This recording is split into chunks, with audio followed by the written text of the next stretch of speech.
കോഴിക്കോട് നിന്ന് അങ്കമാലി മാങ്ങാക്കാരുണ്ടാക്കിയ ഒരു കഥ ചൊല്ലട്ടുമാ.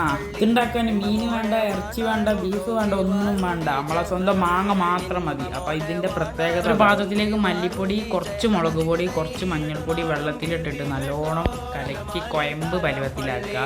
പിന്നെ നല്ല പുളിയുള്ള അടിച്ചാപുളി മാങ്ങ എടുത്തിട്ട് അതിൻ്റെ നെട്ടും ഇതൊക്കെ മുറിച്ചെടുത്ത് നല്ല സെറ്റാക്കി എടുക്കുക. അങ്കമാലി ഡയറീസ് സിനിമ ഉണ്ടതോടെ ഈ റെസിപ്പിൻ്റെ മനസ്സിൽ കയറിപ്പറ്റി. അപ്പം മുതൽ ഉണ്ടാക്കണം വിചാരിച്ചതാണ്. ഇന്നത്തേക്ക് ഇപ്പോൾ 4-5 കൊല്ലമായി ആ ഫിലിം ഇറങ്ങിയിട്ട്. പക്ഷേ നമുക്ക് ഇപ്പോഴേ ഉണ്ടാക്കാൻ കഴിഞ്ഞിട്ടുള്ളൂ.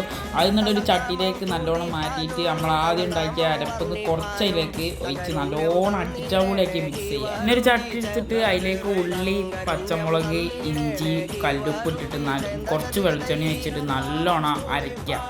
അങ്കമാലിയിൽ പദം വരുത്താന്നാണ് പറയുക. പക്ഷെ നമ്മളിവിടെ അങ്ങനെ പറയാൻ പറ്റില്ല. നമ്മളിവിടെ നല്ല അടിച്ചാപ്പോൾ ഇട്ട് കുഴച്ച് മറിക്കുക. എന്നിട്ട് അതിലേക്ക് അരപ്പിട്ട് നല്ലോണം മിക്സ് ചെയ്തുണ്ടല്ലോ നമ്മളെ സാധനം സെറ്റായി, ഓൾമോസ്റ്റ് ഒക്കെ സെറ്റായി. പിന്നെ അതൊരു ചട്ടിയിലേക്ക് എടുക്കുക, അത് നല്ലോണം വേവിക്കുക.